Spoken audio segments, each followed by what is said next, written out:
Hello YouTube fans, here again. And I figure why not, as I've done Fearful, that being the motion picture, the Wrath of Time, Search for Snot. Why not this one? That being Start at 4, The Forage Home. Say it again, The Forage Home. And I don't like this one, it's not a good one actually. I do like the fact that this time it's down to earth, which is funny for sci-fi. But when you think about it, the TV series did that. In a few episodes, they did it where there was either in the past or they were in the present era, even though it's supposed to be in the future. So I thought it was funny. Considering you got after the female actresses wearing mini 60s mini skirts with 60s dodgy hairstyles. But you know, it is what it is. But they always did that where there was in what would be the modern era of that era, if you know what I mean. So I had no problems with that. I thought it was a different gnome. It tried to do something different, and I thought it was unique. And like the three Star Trek films, that one was also a big hit and made a big dosing dollop of money for Paramount. We're gonna go with it. So it follows on from Star Trek 3, The Search for Spock. They're now on that planet, they've got the Tingon ship, but they've been taken to court for the destruction of what happened in that one, which I always thought was laughable. I thought it was a laugh. If people want to know why do you think it's a laugh, there's a scene where they're up to court, right, and they're showing footage from that. So somewhere along the line, I know Star Trek 4 was well before Blockbusters, but somewhere around the line, they must have had a dodgy VCR, because there's a bit where the film's all titillating in that.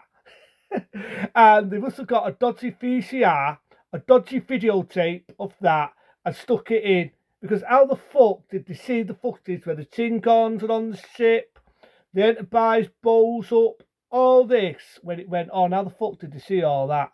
But somehow they got footage of that and the scene. You know the scene where in the Search for Spock where the Klingons are raiding the Enterprise and Captain Turk puts an hidden bomb on it and blows the Enterprise. That's the footage they're seeing in that. Ow.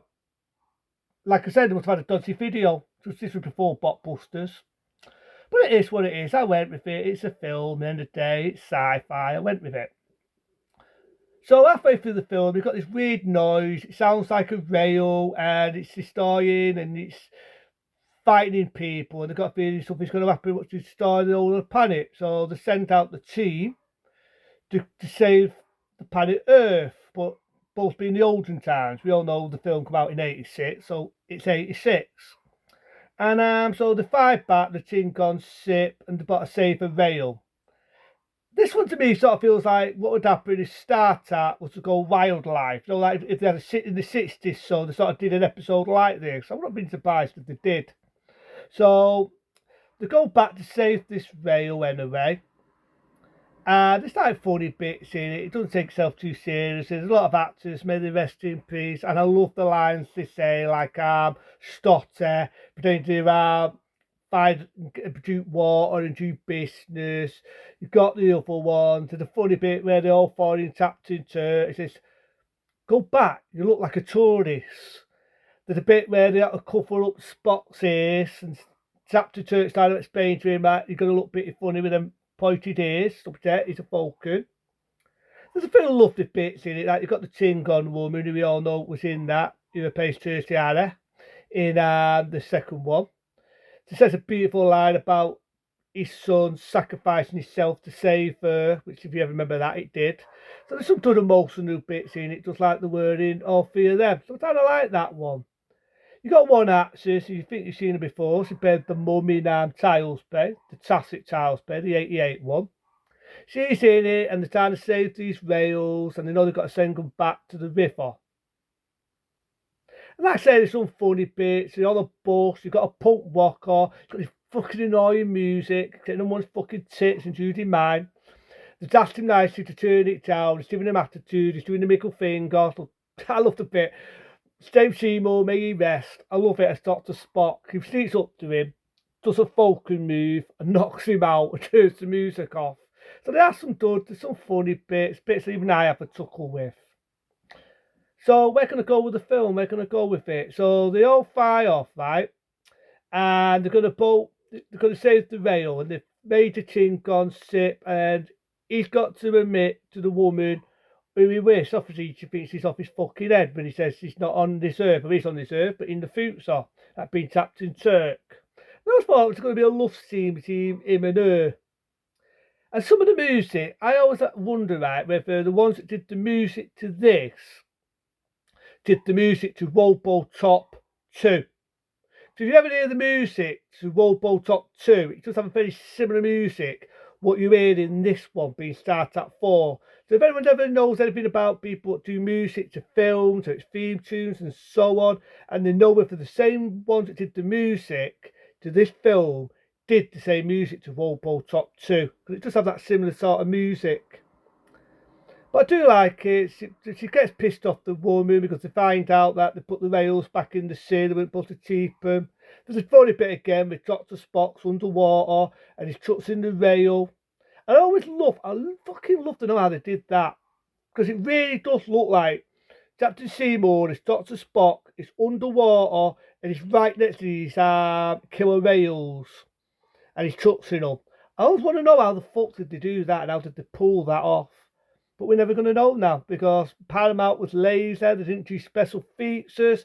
We're never going to see the actor of Dr. Spock because he's no longer with us. May he rest, because that's something I'd love to have asked him. If he was ever doing Octodad, how did you pull that scene off? We're never going to know. But there you go. But like I said, they take the rails. She meets up Captain Turk. There's a funny bit where the ship's in Riverbowl.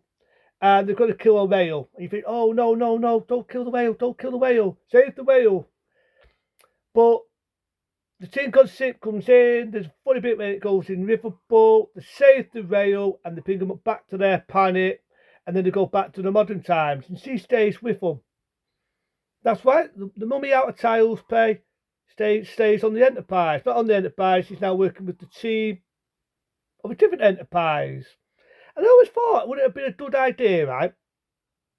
Maybe at the time she was doing Child's Play, maybe the producers didn't ask her, maybe she just didn't want to be typecasted. But there's always a bit of me, right, what wanted and would have loved to have seen if they would have brought her back in that. Maybe have a love interest with Captain Turk. Maybe that's just me.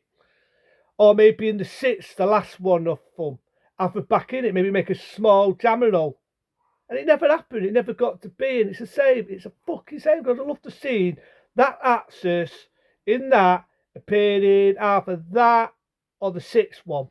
And it never happened. It's the same. It's fucking same. I don't know. Maybe she was doing Child's Play at the time. Maybe she wasn't asked. Maybe she didn't want to be typecasted. I don't fucking know. I'm not a fly on the film camera. But I'd love to see whether she would have come and made a cameo in that, or maybe one in the sixth one. I'd love to see that. Maybe bringing it as a character. There was always worth that hope, which is not to be. But it has a happy ending. They get off because they save the rail. You get this five-mental ending at all. So it's about saving the rail, and the rails are becoming extinct. I get it. But it does have a satisfying ending. Taurus, I think his name is, as another actor, one of the leaks in his ear in The Wrath of Time. How many fucking potams or films did he get hurt in? Think about it. Motion picture, he burns his hand. Wrath of Time, he has that weird fucking alien stuffed in his ear. And in this, he has an accident as well. So he's most lucky die in Star Trek going. But they bring him back, they save the day, and it has a happy, satisfying ending. I love it. I love Star Trek 4. I've got no faults with it. But everyone say, well, yeah, but it's in back in 1986. It should be in the future. I just said it. Rewind back what I said. Some of the TV shows of Star Trek in the 60s, so to break out for people who want to moan about being in that era, they did that.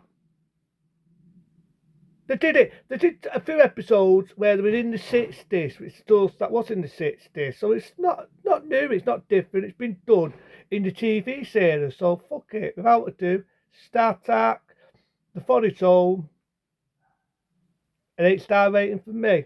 Until then, be smart, be safe. See you later.